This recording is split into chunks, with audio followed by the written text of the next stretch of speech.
दोस्तों आपने बहुत बार टीवी या न्यूज़पेपर में देखा होगा कि आज सेंसेक्स इतने पॉइंट्स ऊपर चला गया या निफ्टी इतने पॉइंट्स नीचे हो गया। तो ये निफ्टी एंड सेंसेक्स है क्या चीज़, क्यों इसे न्यूज़ में दिखाया जाता है, कैसे ये कैलकुलेट होती है, इस टॉपिक को पूरा डिटेल में समझेंगे विद एग्जांपल्स। तो वीडियो को शुरू से लेकर लास्ट तक ज़रूर देखिएगा ताकि कोई भी इंफॉर्मेशन मिस ना हो।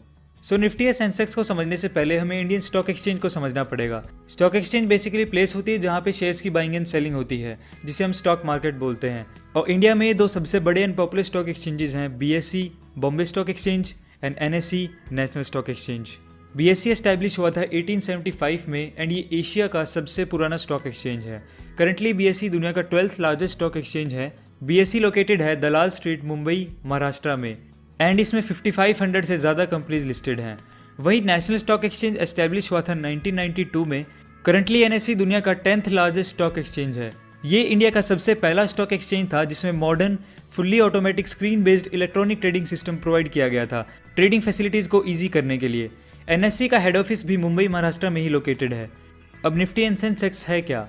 ये है इंडेक्सेस। कंट्री की इकोनॉमिक डेवलपमेंट पता करने के लिए एक क्राइटेरिया होता है कंपनी के शेयर्स की फाइनेंशियल परफॉर्मेंस। लेकिन स्टॉक मार्केट्स में तो हज़ारों कंपनीज लिस्टेड हैं, तो अगर हमें मार्केट की परफॉर्मेंस को जानना है तो एक समय पे हर एक कंपनी के स्टॉक को ट्रैक करना मुश्किल है ना। तो इसलिए एक सैंपल लिया जाता है कंपनीज का जो पूरे मार्केट को रिप्रेजेंट करता है, और इस स्मॉल सैंपल को कहते हैं इंडेक्स। तो बीएसई का जो इंडेक्स है उसे कहते हैं हम सेंसेक्स एंड एनएसई का जो इंडेक्स है उसे कहते हैं निफ्टी। सेंसेक्स को बीएसई 30 भी कहा जाता है क्योंकि इसमें इन 5500 कंपनीज में से टॉप 30 कंपनीज को सिलेक्ट किया जाता है उनकी मार्केट कैपिटलाइजेशन के बेस पे। कंपनीज जैसे Infosys, ITC, Hero etcetera. For example मान लो एक मार्केट में सिर्फ दो कंपनीज हैं, एक्स एंड वाई।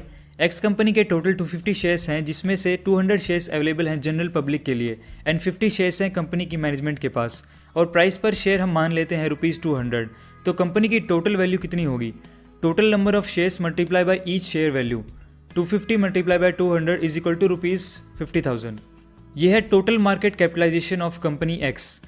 दोस्तों 2003 से पहले सेंसेक्स कैलकुलेट करने के लिए टोटल मार्केट कैपिटलाइजेशन को कंसीडर किया जाता था, लेकिन 2003 के बाद से फ्री फ्लो मार्केट को कंसीडर किया जाता है। इन दोनों में डिफरेंस क्या है? फ्री फ्लो मार्केट में हम जो शेयर्स कंपनी के मैनेजमेंट के पास होते हैं वो हम कंसीडर नहीं करते हैं, हम सिर्फ जनरल पब्लिक के लिए जो शेयर्स अवेलेबल हैं वही इंक्लूड करते हैं। तो फ्री फ्लो मार्केट कैपिटलाइजेशन होगा free floating shares multiply by share value is equal to 200 multiply by 200 is equal to ₹40,000। Company Y का फ्री फ्लोटिंग शेयर्स मान लेते हैं 150 and free flow market capitalisation ₹60,000। तो एंटायर मार्केट की free float capitalisation हो जाएगी 40,000 plus 60,000 is equal to ₹1,00,000। अब देखते हैं इससे सेंसेक्स कैसे कैलकुलेट होगा। तो इसको कैलकुलेट करने के लिए हमें बेस इंडेक्स लेना पड़ता है। तो सिर्फ एग्जांपल के लिए मान लेते हैं इस मार्केट में हम पिछले 10 साल से सेंसेक्स कैलकुलेट कर रहे हैं, और जब फर्स्ट टाइम इंडेक्स कैलकुलेट किया गया था तब मार्केट वैल्यू थी ₹10,000। अब हमें इस 10,000 को 100 सेंसेक्स पॉइंट के बराबर मान लेना है, इसी को हम बेस इंडेक्स बोलते हैं। जब पहली बार बीएसई ने इंडेक्स स्टार्ट किया था तब बेस था 100। ये बेस कैलकुलेशन को ईजी करने के लिए रखा गया था। तो जैसे कि हमारे एग्जाम्पल के हिसाब से फ्री फ्लोट मार्केट कैपिटलाइजेशन है 1,00,000। अब 10,000 अगर 100 सेंसेक्स पॉइंट के बराबर है तो आज के हिसाब से 1,00,000 होगा 1,000 सेंसेक्स पॉइंट के बराबर, राइट। अब मान लो नेक्स्ट डे कंपनी एक्स को अच्छा प्रॉफिट हो गया एंड उसका हर एक शेयर ₹50 से बढ़ गया, तो अब फ्री फ्लो मार्केट कैपिटलाइजेशन होगा 250 multiply by 200 is equal to 50,000 plus 60,000 is equal to 1,10,000। और इस हिसाब से सेंसेक्स इंक्रीज हो जाएगा 100 पॉइंट से और हो जाएगा 1100 पॉइंट्स। तो दोस्तों ये तो एग्जाम्पल था। सो ऐसे ही कैलकुलेट होता है free flow market capitalisation and Sensex, जिसके बेसिस पे उन 30 कंपनीज को सेंसेक्स में इंक्लूड किया जाता है एंड ये companies time to time change होती रहती हैं एंड ये 30 कंपनीज अलग अलग सेक्टर्स की होती हैं। मान लीजिए आज सेंसेक्स 34,000 पॉइंट्स पर है। अगर ये ऊपर जाता है मतलब पॉइंट्स इंक्रीज होते हैं, तो इसका मतलब इन 30 कंपनीज में से मेजॉरिटी ऑफ द कंपनीज की फाइनेंशियल परफॉर्मेंस अच्छी है, कंपनी को अच्छा प्रॉफिट हो रहा है एंड लोग इन कंपनी के शेयर्स को परचेज कर रहे हैं। अल्टीमेटली डिमांड इंक्रीज हो रही है, इसको हम बुल मार्केट भी बोलते हैं।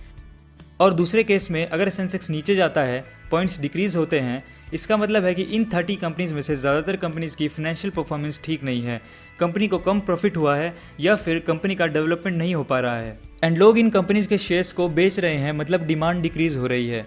इसको हम बियर मार्केट भी बोलते हैं। अगर सेंसेक्स ऊपर जा रहा है तो वो इकोनॉमिक ग्रोथ का सिंबल होता है। जैसे बिफोर 2008-9 में जो रिसेशन आया था उससे पहले सेंसेक्स 21,000 पॉइंट्स पे था, लेकिन रिसेशन के बाद ये गिर के 8,900 पॉइंट्स पे हो गया था। इतने सेंसेक्स का गिरने का कारण ये था कि लोगों ने शेयर्स को बेचना शुरू कर दिया था एंड कंट्री में इकोनॉमिक क्राइसिस की सिचुएशन डेवलप हो गई थी। इसीलिए हम सेंसेक्स के बेसिस पर ये डिसाइड करते हैं कि मार्केट ऊपर जा रहा है या मार्केट नीचे जा रहा है एंड कंट्री की इकोनॉमिक ग्रोथ कैसी है। एक और एग्जांपल लेते हैं। आपने कभी नोटिस किया होगा जब भी बजट अनाउंस होता है तब सेंसेक्स में बहुत ज़्यादा फ्लक्चुएशंस आती हैं। तो अगर बजट मार्केट के लिए पॉजिटिव होता है तब सेंसेक्स ऊपर जाता है एंड अगर बजट मार्केट के लिए नेगेटिव होता है तब वो नीचे जाता है। अभी रिसेंटली जो बजट अनाउंस हुआ था उससे सेंसेक्स 840 पॉइंट्स ऊपर चला गया था। अब जैसे सेंसेक्स एक इंडेक्स है बीएसई का, वैसे ही निफ्टी इंडेक्स है एनएसई का। बट डिफरेंस क्या है, बीएसई में टॉप 30 कंपनीज का एवरेज लिया जाता है, लेकिन निफ्टी में टॉप 50 कंपनीज का एवरेज लिया जाता है कंपनीज की मार्केट कैपिटलाइजेशन के बेसिस पे। निफ्टी को कैलकुलेट करते वक्त बेस ईयर लिया जाता है 1995 और जो बेस वैल्यू है वो है 1000 पॉइंट्स। तो क्वेश्चन ये है कि क्या सेम कंपनीज जो बीएसई में लिस्टेड हैं वो सेम कंपनीज एनएसई में भी लिस्टेड हो सकती हैं। तो इसको इस तरह से देखो, आप कोई प्रोडक्ट ऑनलाइन बाय करते हो तो बहुत सारी वेबसाइट्स हैं जिनसे आप खरीद सकते हो। फॉर एग्जांपल अमेजोन या फ्लिपकार्ट, वो प्रोडक्ट दोनों ही वेबसाइट्स पे अवेलेबल होता है और जो आपको वेबसाइट कन्वीनियंट लगती है, जिसमें आपको प्राइस सही मिलती है, वहाँ से आप परचेज कर लेते हो। वैसे ही एक कंपनी एक से ज़्यादा स्टॉक एक्सचेंज में लिस्ट हो सकती है एंड मे बी एक कंपनी का स्टॉक का प्राइस बीएसई एंड एनएसई में डिफरेंट हो, क्योंकि ये टोटली डिपेंड करता है number of buyers and number of sellers पे।